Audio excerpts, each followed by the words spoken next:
Hi mayam ngasisu anawa video puraga miyam andla do mayam jengo ina ngasi chadon thile ko aise ko ina chadon thile se kai gino haida ai video da mina haidi pa ise mayam mala mayam miti da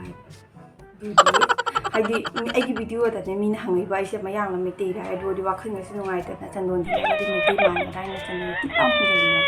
aduka mayam ai ngasi je call prank to doina ba call prank se kaino to manipuri youtube kajal ni do zai na malai bodo ko ai mangasi mangondo call prank to doina bodo ma ki number se yam wana phangi number se lori na ba ja wana lori jani number se mayam ai ki video se yam ngai du jani ko jeng makha ta ba video yam ngai du ni ko phone to ge do phone to do se karamba topic ta ngang do di khangdre ko mayam call prank to bai na ha se mi du gi maram da khaitang khangaga ni aba ko to do se do ma अतोगी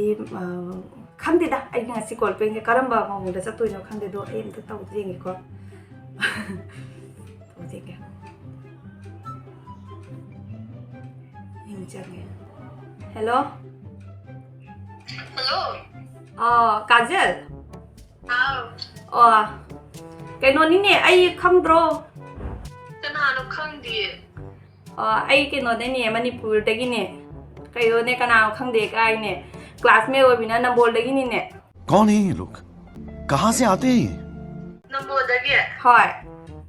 number क्या है देखना है हाय रोय कौन नवारी सुना लगा नंग तुम खंजर नहीं आई नंबर ले हम बदो तो नंबर बाजार ने आई ने खंग तो बाबा फम लेके बाहर रो तो ना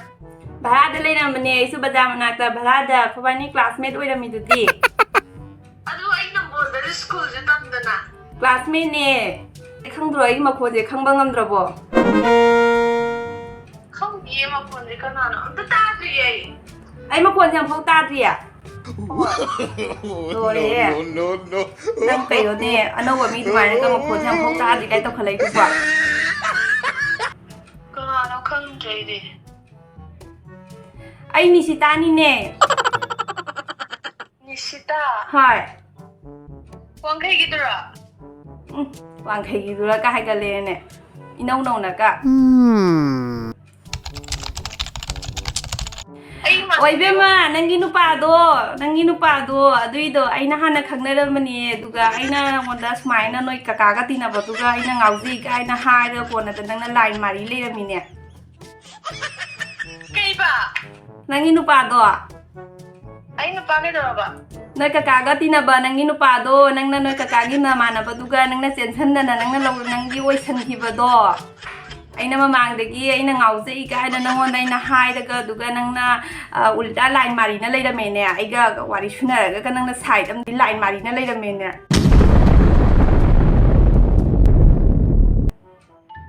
cái nó ai chứ ba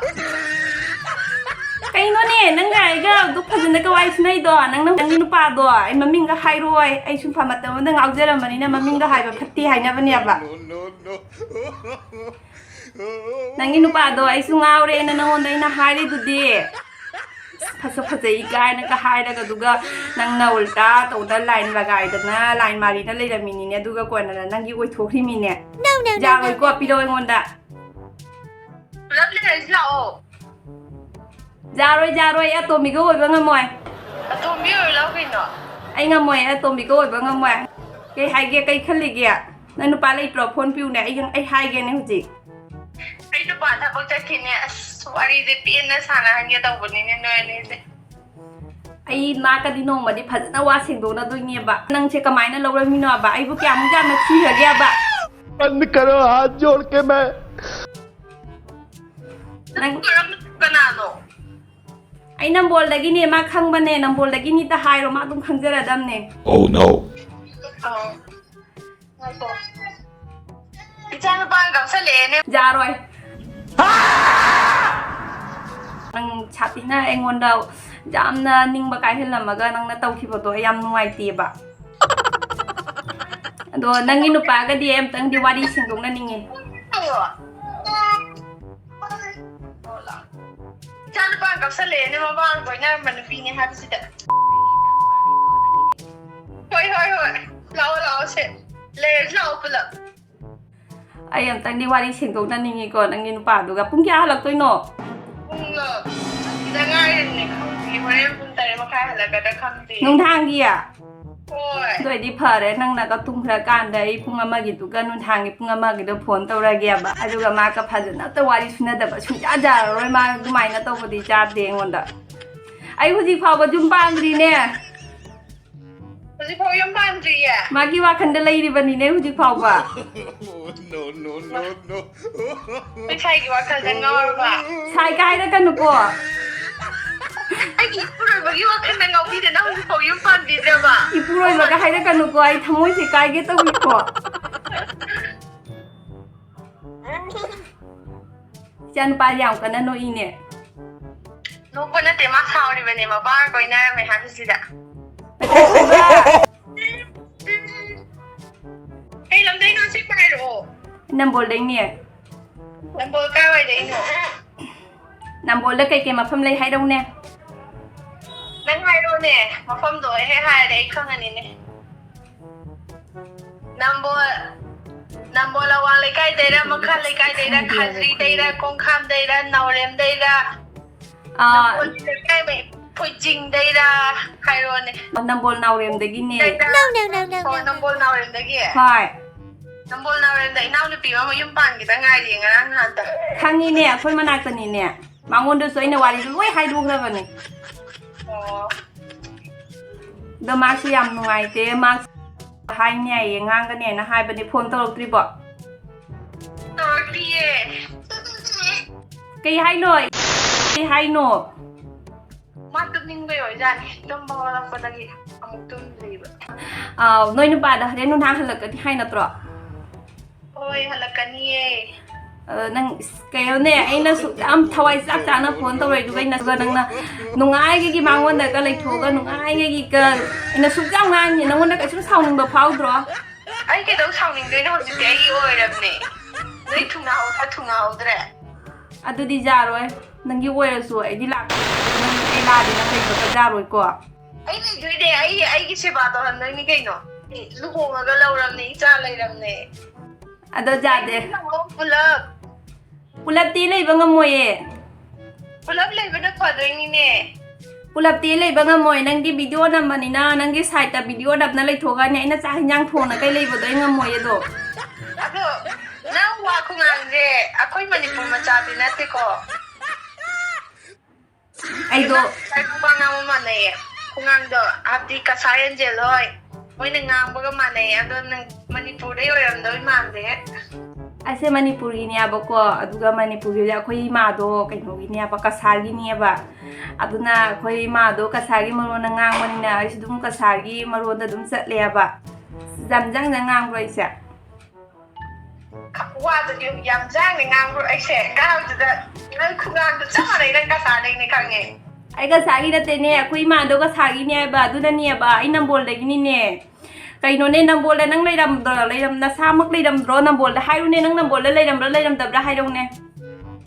ไอ้นำบนแล้วเลยนะเมียดูไอ้สมัยนั่งงานไอ้สมัยนั่งงานก็แบบนี้ไอ้มีนั่งงานมาดูข้างเงี้ยบ่ไม่ได้มาจากไอ้มาคนน้ำตามันนั่นดีนะกักจริงนะกักจริงอ่ะตัวไอ้มาย่างนั่งงานก็ข้างเงี้ยแบบชินาราชธานีชินาบิหารเนี่ยจะไอ้ที่ตั้งแต่พายมาตัวนั้นมันญี่ปุ่นสุนันท์เตียบอกว่างานมาดู ado ai dai manipur gi maron ma mung tam tai ne ai di ima do pare te gi ma do kasar gi wo ra bani na chu kasar maron na dum sat le ba ไอ้กี่จะลีโน่มาพายกี่จัดแค่ตัวนี้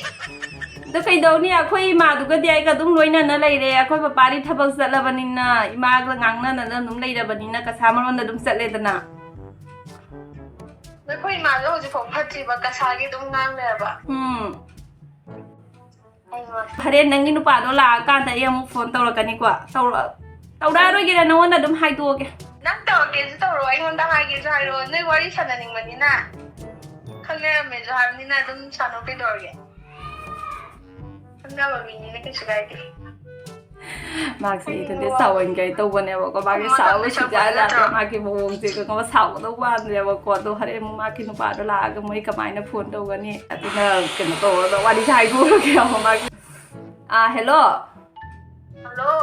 nang je bo ai na saw en gai na to bai ai ka sa de gi ni ne จะไปได้ ꯑꯩꯗꯤ ꯃꯥꯜꯂꯦ ꯍꯥꯏꯕ꯭ꯔꯥ ꯁꯥꯅꯤꯡꯉꯣ line ꯑꯃ ꯂꯩꯕꯗꯣ ꯑꯥ ꯈꯪꯗꯦ ꯅꯪꯅ ꯈꯪꯉꯤꯔꯥ ꯈꯪꯗ꯭ꯔꯤꯔꯥ ꯑꯩꯗꯤ ꯅꯪꯉꯣꯟꯗꯒ ꯑꯗꯨꯝ ꯀꯃꯦꯟ ꯇꯧꯕꯅꯤꯌꯥꯕ ꯈꯪꯉꯦ ꯀꯁꯥꯔꯅꯤꯡꯉꯣ ꯂꯥꯏꯟ ꯑꯃ ꯂꯩꯕꯗꯣ ꯑꯗꯨꯅꯦ ꯑꯩꯁꯨ ꯀꯁꯥꯔꯒꯨꯝꯕꯒꯤ ꯚꯤꯗꯤꯑꯣꯗꯣ ꯌꯦꯡꯕ ꯌꯥꯝ ꯅꯨꯡꯉꯥꯏꯕ ꯍꯥꯏꯗꯤ ꯑꯩꯈꯣꯏ ꯃꯅꯤꯄꯨꯔꯒꯁꯨ ꯃꯥꯟꯅꯗꯦꯗꯅ ꯈꯔ ꯈꯦꯠꯅꯕ ꯑꯗꯨꯝ ꯂꯩꯇ꯭ꯔꯥ ꯑꯩꯈꯣꯏ ꯃꯩꯇꯩ ꯃꯁꯦꯟ ꯑꯣꯏꯔꯁꯨ ꯑꯗꯨꯗꯨꯅ ꯀꯁꯥꯔꯒꯨꯝꯕꯒꯤ ꯚꯤꯗꯤꯑꯣꯗꯣ ꯌꯦꯡꯕ ꯌꯥꯝ ꯅꯨꯡꯉꯥꯏ ꯑꯗꯨꯒ ꯅꯣꯏꯅ ꯋꯥ ꯉꯥꯡꯕꯁꯨ ꯇꯥꯕ ꯌꯥꯝ ꯅꯨꯡꯉꯥꯏ ꯑꯩꯅ ꯍꯥꯏꯗꯣ ꯅꯪꯒꯤ ꯈꯣꯟꯖꯦꯜꯗꯣ ꯑꯩ ꯌꯥꯝ ꯌꯦꯡꯉꯦꯕꯀꯣ ꯀꯁꯥꯔꯒꯨꯝꯕꯒꯤ ꯑꯗꯨꯅ ꯃꯔꯣꯟ ꯑꯃ ꯃꯥꯟꯕꯗꯣ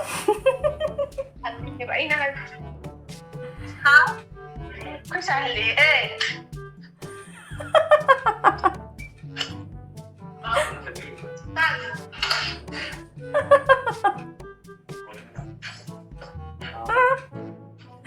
ꯅꯪꯒꯤ ꯁꯥꯏꯗ ꯍꯪꯉꯨꯅꯦ ꯅꯝꯕꯣꯜꯗꯒꯤ ꯈꯪꯕ꯭ꯔꯥ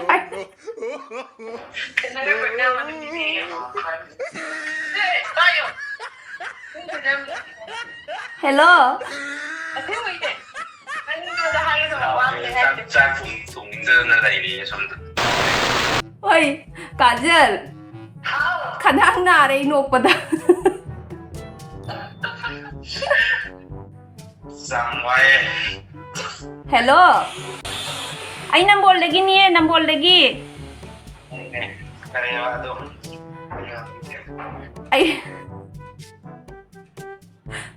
ꯑꯩ ꯅꯝꯕꯣꯜꯗꯒꯤꯅꯦ ꯀꯥꯖꯜꯒꯤ ꯃꯣꯏ ꯀꯀꯥꯗꯣ ꯃꯃꯤꯡꯗꯣ ꯀꯥꯎꯈ꯭ꯔꯦꯅꯦ ꯃꯥꯒ ꯇꯤꯟꯅꯕꯗꯣ ꯊꯣꯛꯆꯥꯎ ꯑꯩ ꯁꯤꯔꯦ ngasi cold prank lại với xì đấy không mà nó pica hello fare fare no vai ni nungsi da na lai do phagi taw inda nangi no pa do su ai gi naw gu mane do na dum phagi taw roi mi da noi da do cold prank ne ai na dum taw roi me do ai cold prank ni o ko mi cha sa dre ngasi cold prank je ado nang kai kai di hai ba hai bro hai rồi đấy kay no hai rong na Haida lagi as Ay mo dahil alam na siya itong kawagi ko Jaye Okay Ay gi maming budi Chandrabati Dugai channel maming di Kasarningol